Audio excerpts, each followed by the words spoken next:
Well, good morning. It's Uncle Lou here, and I hope y'all are as excited as I am. So excited for these preview and prediction videos for a whole bunch of reasons, but mainly I look forward to doing these videos every single year because to me, once I start making these preview and prediction videos for the upcoming season, that's like officially like the countdown has started to the beginning of the college football season, right? To me anyway, that's the way it is. What are we, 2 months? Less than 60 days out from the start of college football, and it's time to get started here on LouTube with the official 2018 Uncle Lou team by team previews and predictions. Let's go!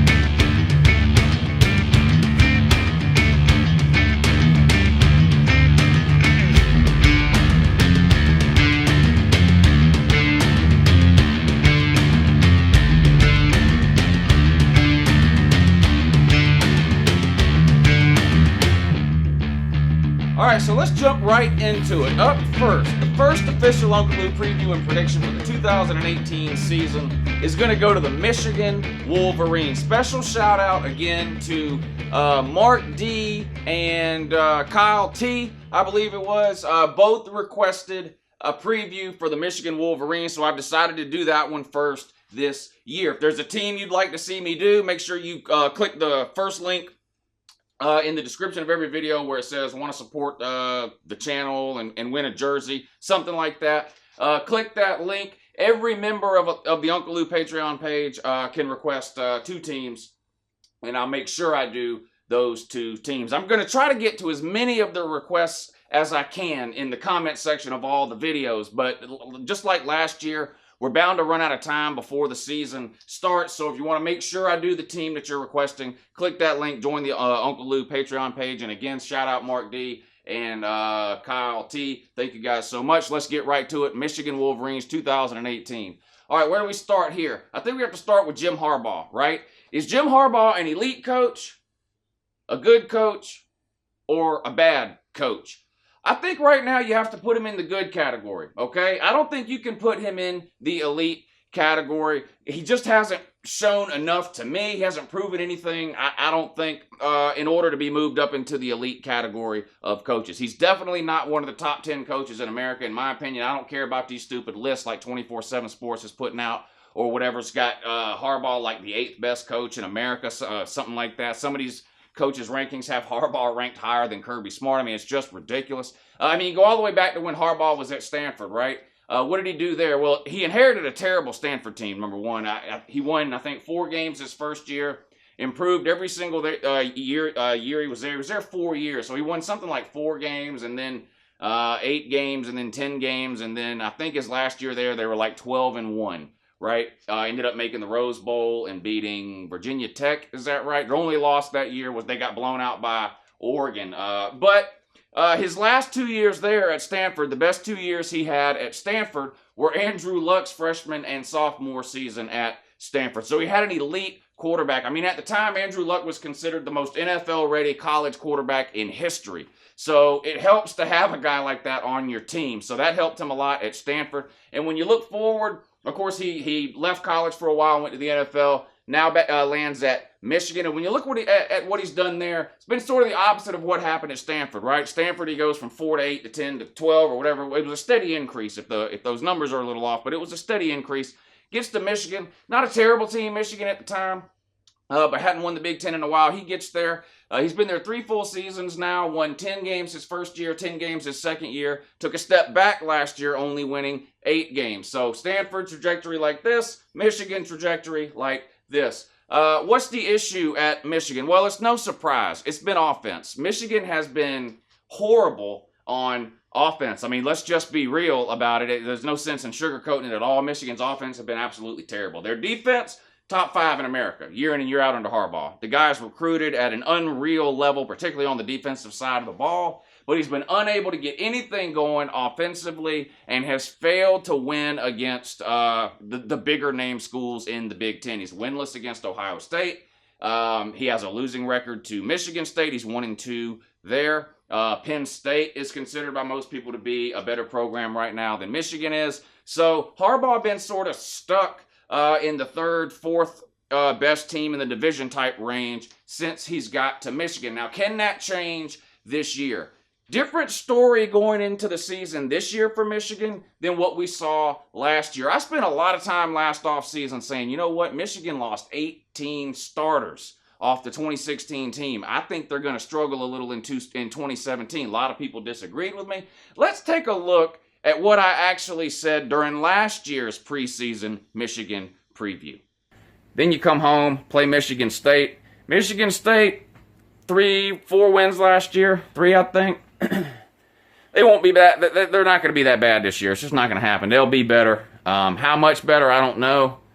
Not better enough to beat you, in my opinion. I think you beat your little brother, Michigan State, at home and get the W. You need to beat Indiana, and I think you can, and I think you will. I have you as a W there. You're not beating Penn State, okay? On the road at Penn State, I don't see that happening. I think you take a loss there. Very possible that that's your first loss of the season, though, depending on how that Florida game goes. But I fully expect that to be your first Big Ten loss. Home to Rutgers, home to Minnesota, win. Then you go on the road at Maryland, another win for you there. On the road at Wisconsin, Camp Randall, you're not winning that one. That's another loss for you there. And then you get Ohio State at home this year. Ohio State is beating you. So, got some right, got some wrong. Overall, though, I called it pretty close with Michigan last year. They finished with 8 wins, like I mentioned. So let's take a look at this year, and can they improve on the 8 wins? Can they beat Ohio State, Michigan State, Penn State? Can they take the next step? Can they win a division? Can they play in a Big Ten title game? It's going to come down to the offense. Again, Michigan's defense is going to be absolutely loaded. They were top 5 in almost every category in America last year on defense. They get a lot of those starters back this year. They're loaded with All-Americans and All-American candidates on the defensive side of the ball. Rashawn Gary, Aubrey Solomon, Bush at linebacker, Hudson at linebacker. I mean, it's NFL talent everywhere on Michigan's defense. The question marks are all going to fall on the offensive side of the ball. Of course, they bring in the Shark Humper from Florida, Jim McElwain, to try to help straighten the offense out. I think Michigan's probably going to try to simplify the offense some this year, dumb it down a little. I mean, I hate to use that term. I'm not trying to say anybody on Michigan's offense is dumb. It's just a generic term I'm using, but sort of simplify everything on offense, sort of a back to the basics kind of approach on offense. Rely on their defense to keep them in games and score points when they absolutely need to. They bring Shea Patterson in from Ole Miss. Now, we can argue till the cows come home about how good Shea Patterson is or isn't, okay? If you want to do a scale of 1 to 10 thing, 10 being the greatest quarterback in college football, 1 being the worst, and you know, somebody might say Shea Patterson is a 7 or 8. Somebody might want to put him at a 5. You can argue about that all you want. What you can't argue about when it comes to Shea Patterson and Michigan and Jim Harbaugh is that Shea Patterson will, without question, be the best quarterback Harbaugh has ever had at Michigan, period, and bar none. Okay? So when you look at their offense in years past and you try to project what that might mean for this year, I don't think it's possible for Michigan's offense to be as bad as we've seen in years past. And I had to, you know, I don't like to write stuff down, but I always write the schedules down when I do these preview videos. I can't remember everybody in America's home and away schedule, so I write these schedules down. And I came across this, so I wrote this down too. 105 last year in total offense. 91st in scoring offense, and only threw 9 touchdown passes all year. In 2018! How do you play an entire season's worth of college football and throw 9 touchdown passes? There's Big 12 teams that throw that in a game and a half. And I know the Big 10 is a totally different style of football than the Big 12, but 9, I mean, I had to look on a different site. When I saw that stat, like, I had to look it up somewhere else because I thought that website had got it wrong. I said, there's no way a team in America in 2018 only threw 9 touchdown passes. I should look up Georgia. I wonder how many touchdown passes Georgia Tech threw.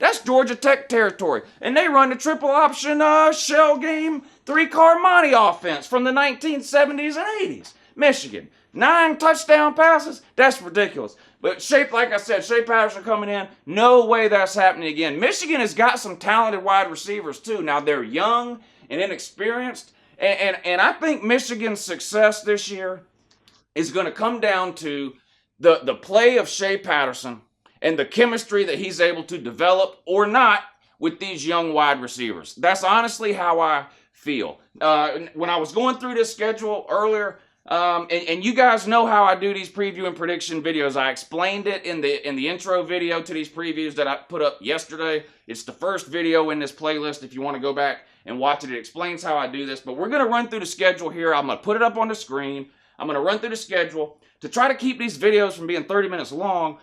There's certain games on every schedule that are guaranteed wins. I'm not going to spend maybe 15, 20 seconds talking about those games. I'll say, look, that's a win. That's it. Some teams will have games that I'm like, look, there's no way you're winning that game, and it's just a loss, and that's just what it is, and I'm not going to spend a lot of time on that. And then there's going to be games that are toss-up games, harder to pick. I'm going to put those in the toss-up category, and then at the end, I'll go back to the toss-up games, look at them, try to figure out how many of those toss-up games Michigan can win, and I'll come up with what I think the final regular season record might be. That's the way it works. So let's go. Let's put the schedule up on the screen right now. All right, so here we go. The official 2018 Uncle Lou prediction video for the Michigan Wolverines. I'm going to run through the schedule game by game. 3 categories: guaranteed win, guaranteed loss, or toss-up. If I put a game in a toss-up category, remember, I will come back to it at the end and elaborate on that. So here we go. And again, I do have the schedules written down because I can't memorize all these teams' home and away games. Week number 1, no cupcake to start the year for Michigan. Right out of the gate here, week number 1 at Notre Dame. First off on this game, I'm glad this game is being played. If you guys listen to the Uncle Lou live streams that we do, I talk about this game a lot during the offseason. For a couple of different reasons, but mainly, this is one of those games, it just feels like this game should be played every year, right? They played forever for a long time. That went away a few years ago. It's good to see these two teams back on the field facing each other. This one's week 1 at Notre Dame. I have this game in the toss-up category. Now, Notre Dame, a pretty good team last year, of course, got off to a great start, losing only 1 game early to UGA before kind of crashing at the end of the season against Miami and Wisconsin. What do they have coming back? They do get their quarterback Wimbush back, so that's good. They lose some offensive linemen, and they lose their leading rusher from last year. This is going to hurt Notre Dame, in my opinion. They were an elite rushing team last year. Not so great passing the ball. Wimbush under 50% passing for the year. He's got to do a lot better this year if Notre Dame wants to have any chance of winning this game or having any type of a season like they had last year, or even better, getting to the 10 or 11 win mark. They've got to have better passing from Wimbush. Defensively, I think they'll be okay. I don't think they'll be top 5 or top 10 or anything like that, but I think they'll be okay on defense. It'll be an interesting matchup week 1. Michigan's completely retooled offense with McElwain and Shea Patterson.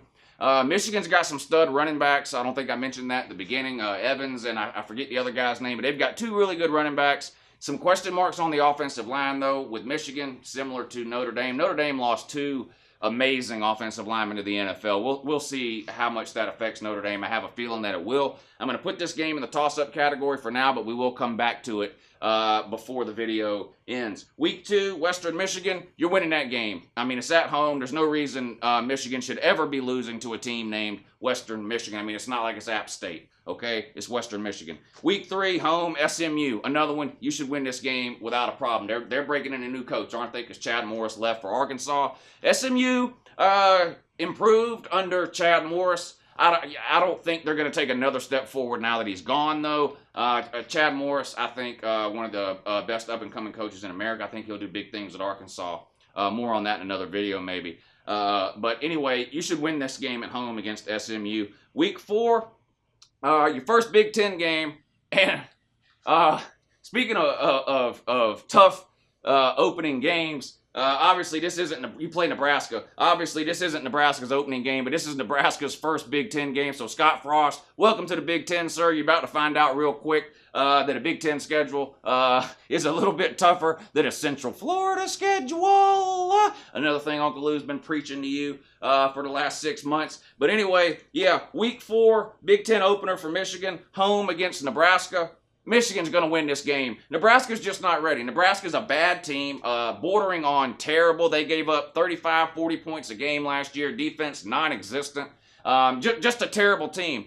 I think Scott Frost is a good coach. I don't necessarily think he's an elite coach just because he went 12-0 at Central Florida or 13-0 wherever it was and beat a barn team in a meaningless bowl game. I don't really beat the barn with a one-armed man too, I might add. No one-armed players at Nebraska. I don't think they win this game. Michigan will win this game. So depending on how that Notre Dame game goes, you could be sitting at 4-0. Week 5 at Northwestern. This is a potential for a hiccup here, only because it's on the road. I like Fitzgerald, the coach at Northwestern, an above-average coach. Talent-wise, though, Michigan should run away with this game, okay? You're a way better team than Northwestern, and it's not even close. You should run away with this game. You try to look for 1 or 2 trap games a year on everybody's schedule just to make these things interesting. This one is on the road. It could be an emotional letdown type of thing after what I think will be a big win for you guys over Nebraska at home. So one to keep an eye on, but obviously I'm giving you a win there against Northwestern. Maryland, win. Without a problem. Maryland's terrible. How did they beat Texas last year? I don't know. Tom Herman, what are you doing?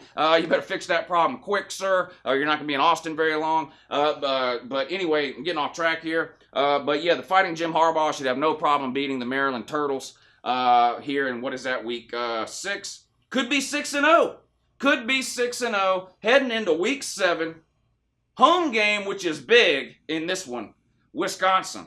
Wisconsin is absolutely loaded. They lose practically nobody from last year's team that ran through the regular season undefeated. Now, they didn't have the toughest of schedules. Everyone's aware of that. They were able to dodge almost all of the good teams from the opposite division last year within Big Ten play. They don't get that luxury this year. Talk more about that if we ever do a Wisconsin video. But this is going to be a good game. Very big for Michigan. I think that it's at home. Michigan has a nice home field advantage there in the Big House. Wisconsin, though, has one of the best home field advantages in all of college football, in my opinion. Camp Randall, one of the hardest places to play, I think. So this is big to get this one at home. Wisconsin has the best player in America, in my opinion, at running back, Jonathan. I'm going to get it right this time. Jonathan Taylor. Usually I say Jonathan Williams, but I'm going to say Jonathan Taylor this time. I think that's right. Freshman last year ran for over 2,000 yards. Wisconsin gets almost their entire offensive line back. They get their quarterback back. This is going to be a good game. If there's a team, though, that's built to slow down an elite running game and an elite running back like Jonathan Taylor, it's the Michigan Wolverines. I have this in the toss-up category. I almost just went ahead and marked this down as a win for Michigan. I don't know. And I've been real high on Wisconsin. I almost marked this down as a guaranteed win, but I put it in the toss-up category for now. We will come back to it at the end, though. All right, then a game. This is a must-win game. Must win at Michigan State. Jim Harbaugh has got to win this game this year. Period. Period. He cannot afford to lose this game. He's 1-2 against his little brother in his own state, Michigan State. Now, I know Michigan State has had more success recently, like the last 5 to 10 years or whatever, than Michigan has. But historically, Michigan just a much better team than Michigan State. And Harbaugh has got to get Michigan back to the point where they're consistently beating Michigan State, or he's going to find himself out of a job. I don't understand how a guy can keep a job at Michigan when he can't beat Michigan State or Ohio State. And, of course, we'll get to that game in a minute. This one is at Michigan State. Michigan State, another team that returns a ton of starters off a 10-win team from last year. This is going to be a good game. This game could be closely tied to what happens the week before. Very closely tied. I have this one as a toss-up, too. I have a feeling that Michigan will either win both of those or lose both of those. And, of course, at the end, I'll pick one. I'll go either way with it here. But for now, we're going to put that as a toss-up.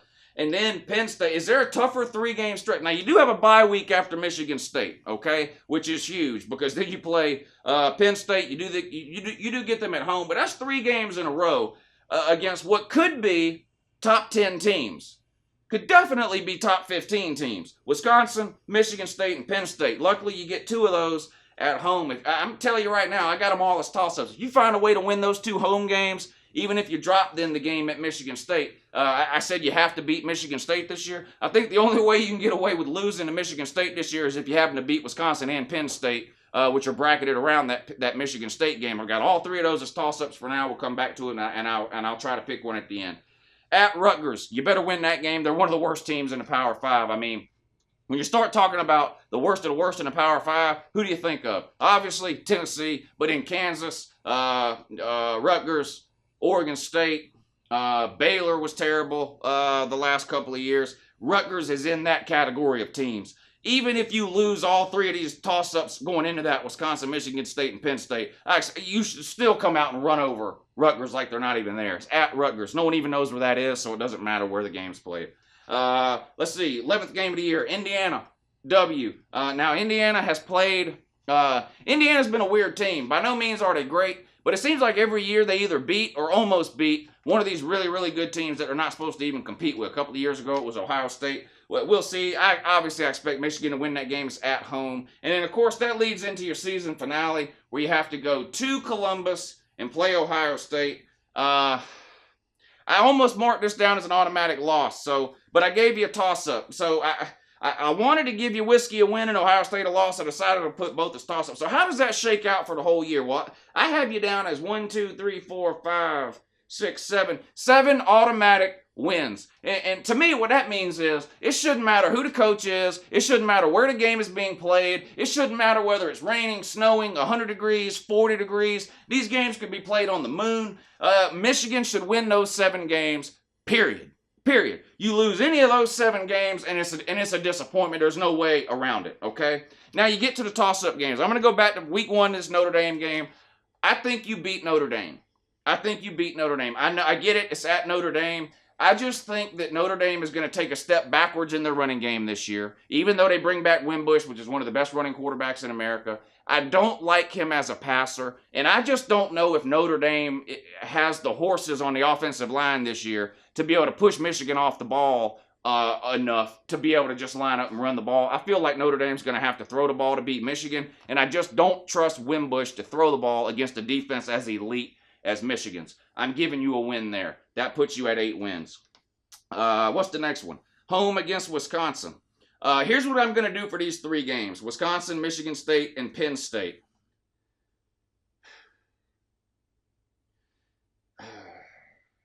I've been real high on Wisconsin. I think you lose to Wisconsin. I think Wisconsin is going to beat you. Their quarterback's not a world beater, but he's experienced. He led them to 12-0 last year before losing a bowl game and the Big Ten title game. But no, they won the bowl game. They lost the Big Ten title game. They beat Miami in the bowl game. But anyway, I'm going to give Wisconsin the win here. I'm sorry, Michigan fans. I think you dropped that game. 1, 2, 3, 4, 5, 6. That puts you at 6-1. You'll be a top 10 team, I think, when this Wisconsin game comes around.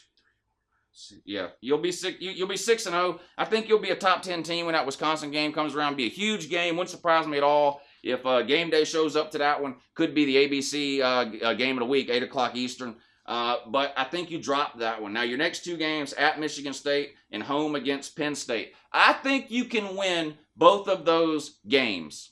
I think you can win both of those. And I'm going to give you wins in both of those. I'm going to say you beat Michigan State on the road. You beat Sparty. You spank your little brother. You finally get to 500 against your in-state rival and beat Michigan State. I'm going to give you the win against Penn State. I think the loss of Saquon Barkley is being undervalued by a lot of people. I do think Penn State will be a good team again. McSorley, very experienced, very capable quarterback. I don't think anybody would consider him an elite quarterback, but very capable. But people are undervaluing, I think, what Saquon Barkley provided to Penn State. I mean, you're not just talking about a guy that lined up and ran the ball 20 times a game. He caught passes out of the backfield all the time. He was one of the best return men in all of college football. You're losing a ton there if you're Penn State. I'm gonna give Michigan the win there against Michigan State and Penn State. So that puts you at 1, 2, 3, 4, 5, 6, 7, 8, 9. 8-1. You beat Rutgers and Indiana. So you're 10-1 at Ohio State. Now, I think if you sat most Michigan fans down and said, look, heading into the Ohio State game, last game of the year, you're going to be in first or tied for first or one game out of the lead for your division at 10-1 with a chance to win your division if you can beat Ohio State, I think Michigan fans would take that. I think Michigan fans would take that, and I think that's what's going to happen. You're going to be 10-1 heading into this game at Ohio State. So this game is going to basically be the division championship game, in my opinion. Whoever wins this game, Ohio State, Michigan, I think wins the division, and will take on most likely Wisconsin from the other side. It's at Ohio State. I have to give the edge to Ohio State. But this could be a really good game. If Michigan is good enough to go 10-1 during these first 11 games, then they're good enough to compete with Ohio State, in my opinion. And this could be a good game. And I would not be shocked if Michigan is sitting at 10-1. I would not be shocked if Michigan goes into Columbus and wins this game at Ohio State. Ohio State's replacing the quarterback. Unfortunately, that's the best thing to happen to Ohio State since... what's his name, punched the player, since Woody Hayes punched the player. This is the best thing that's happened at Ohio State is that J.T. Barrett is gone. The guy was there for 22 years, terrible, just not a good player. So, he's gone. They've got the new quarterback, Gaskins, is that his name? You got Dobbins at run. I mean, Ohio State's loaded.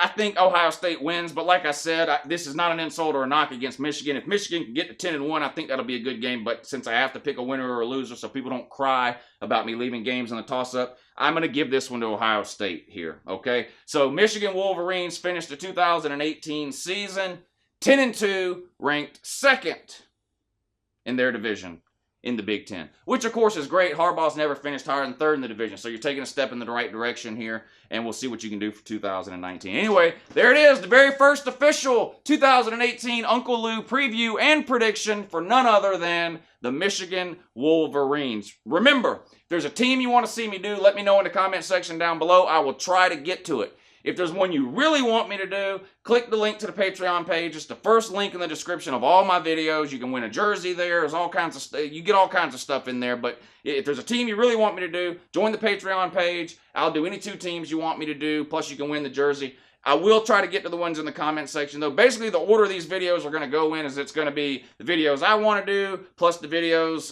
the Patreon members want me to do, and then the videos from the comment section. It's going to go in that order. We got about 60 days to do them. We'll see how many I can get through, but I really appreciate you guys watching. If you're a Michigan fan and you enjoyed this video, please give it a thumbs up and share it with your friends. I would appreciate it. Subscribe to the Uncle Lou channel if you're not already. College football videos posted almost every single day of the year. Trying to get to 10,000 subscribers before the season starts. Got 60 days to do it. I'm sitting at, I think, about 9,300 right now. So I need 700 subscribers. So if you liked what you see, if you enjoy Uncle Lou, share this video. Or even if just the Michigan fans share it. That would be great. And whenever I preview your favorite team, whoever that is, just share that video. Let's try to get Uncle Lou to 10,000 subscribers before the season starts. That would be amazing. Anyway, I appreciate it. Thanks everybody for watching, and I will see you tomorrow with another 2018 preview. Have a great morning.